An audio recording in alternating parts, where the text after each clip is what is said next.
বাংলাদেশের যুদ্ধ বিমান ক্রয়ের ফাইল কার কাছে এই নথি রয়েছে, যিনি একেবারে চুপ রয়েছেন কিংবা এই ফাইলটি যিনি গায়েব করে দিচ্ছেন। এরপর মাস অতিবাহিত হচ্ছে, কিন্তু যুদ্ধ বিমান ক্রয়ের কোনো আলাপ আলোচনা এখন আর নেই বললেই চলে। রীতিমতো একটা চুপসে গেছে। এখন গণতন্ত্র, মানবাধিকার সবকিছুই আমরা দেখতেছি। এটা মনে করি এই গণতন্ত্র দিয়ে কোনো লাভ নেই, 2 টাকার উপকার নাই। ভাইয়ের, আমার স্বাধীন সার্বভৌমত্ব এখন হুমকির মুখে। অথচ ভারত প্রতিনিয়ত সামরিক সক্ষমতা বৃদ্ধি করতেছে বাংলাদেশকে কেন্দ্র করে। বাংলাদেশের চতুর্পাশে ভারতের সামরিক ঘাঁটি, আমাদের বড় বড় নেতারা। অথচ এখনও কোনো ফাইটার জেট কিংবা এখনও কোনো অ্যাটাক হেলিকপ্টার অথবা এখনও কোনো এয়ার ডিফেন্স সিস্টেম অথবা শক্তিশালী কোনো রাডার ব্যবস্থা আমাদের নেই বললেই চলে। আমাদের আছে গণতন্ত্র। যুদ্ধ বিমান ক্রয় হবে এটা আমরা জানি, কিন্তু কবে হবে, কার কাছ থেকে হবে? ইউরোফাইটার টাইফুন ক্রয় করার জন্য নেদারল্যান্ড নাকি বাংলাদেশকে চিঠি দিয়েছে। প্রিয় ভাইরা, আমরা ইউরোফাইটার টাইফুন ক্রয় করলে সেটা ভারতের বিপক্ষে ব্যবহার করা যাবে কি, সে বিষয় কি আমাদের কর্তারা ভেবেছেন, নাকি ভারতকে খুশি করার জন্যই আমরা ভিন্ন পথ অবলম্বন করতেছি? স্বাধীন সার্বভৌমত্ব 1971 সালে বাংলাদেশ যুদ্ধ করেছে অস্ত্রের মাধ্যমে, আর সে বাঙালি জাতি কিনা এখন অস্ত্রহীন এক জাতিতে পরিণত হয়েছে বাংলাদেশ। কবে বাংলাদেশ মাথা তুলে দাঁড়াবে? কবে স্বাধীন সার্বভৌমত্বের ভিত্তি স্থাপন করবে? আপনারা জানেন, লালমনিরহাট যে বিমান ঘাঁটি রয়েছে এটাকে পুনরায় ব্যবহারযোগ্য করে তোলার জন্য ডক্টর মোহাম্মদ ইউনূস উদ্যোগ নিয়েছেন, কিন্তু সে উদ্যোগকে এক গণতন্ত্র ও নির্বাচনের মাধ্যমে সে উদ্যোগকে থামিয়ে দিয়েছে কিছু অসাধু ব্যক্তি। এমনই এক পবিত্রতা অর্জন করেছি আমরা আমার ভাইয়ের চরিত্রের মাধ্যমে, যে লালমনিরহাট বিমান ঘাঁটি সচল করতে গিয়ে আবারও অচল হওয়ার পথে। গণতন্ত্র আর মানবাধিকার ছাড়া আমরা কি পেয়েছি?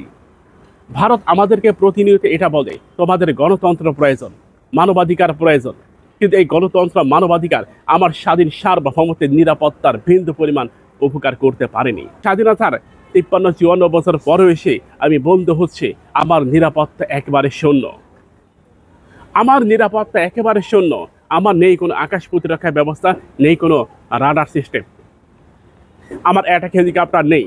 আমার সুদক্ষ, সুকৌশলী এবং দক্ষ সামরিক বাহিনী থাকা সত্ত্বেও আমি নিরুপায় হয়ে পড়েছি গণতন্ত্র নামক কিছু ফেরিওয়ালাদের কাছে, যার আমাকে প্রতিনিয়ত আটকে দিচ্ছে।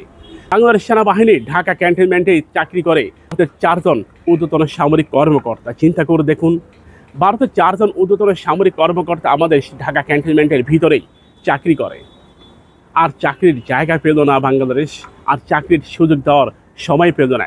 এমনই এক জায়গায় দিয়েছে যেখানে প্রতিনিয়ত বাধা আর বাধা। সে বাধা উপেক্ষা করে আমার বাংলাদেশ সেনাবাহিনী, নৌবাহিনী, বিমান বাহিনী কবে মাথা তুলে দাঁড়াবে? এটা নিঃসন্দেহে বলতে পারি যে আমাদের 3 বাহিনী চৌকুশ, মেধাবী এবং প্রজ্ঞাপন। তারা কোনো অবস্থায় স্বাধীন সার্বভৌমত্বকে অন্যের হাতে তুলে দিতে রাজি নয়, কিন্তু আমরা তাদেরকে সুযোগ দিচ্ছি না।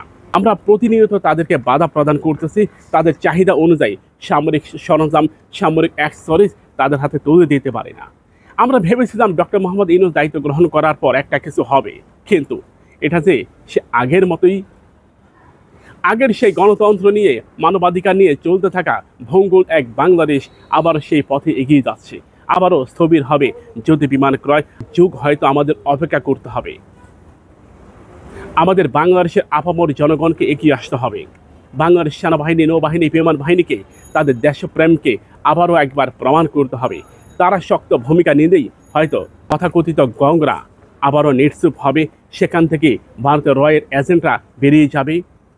প্রতিরক্ষা মন্ত্রণালয়, পররাষ্ট্র মন্ত্রণালয় কিংবা আমাদের সচিবগণকে আবারও পরিশুদ্ধ হতে হবে। আবারও সেখান থেকে যদি কোনো রয়ের এজেন্ট থাকে তাদেরকে বের করে দিতে হবে। আমি জানি আজকের কথাগুলো আমার জন্য অত্যন্ত বিপজ্জনক, তারপরে বলতে হচ্ছে স্বাধীন সার্বভৌমত্বের কথা চিন্তা করে। বাংলাদেশ চিরজীবী হোক, বাংলাদেশ জিন্দাবাদ। আমাদের চ্যানেলটিকে সাবস্ক্রাইব করুন, পাশে থাকা বেল বাটনে ক্লিক করে আমাদের সাথে যুক্ত হন। ইনকিলাব বাংলাদেশ।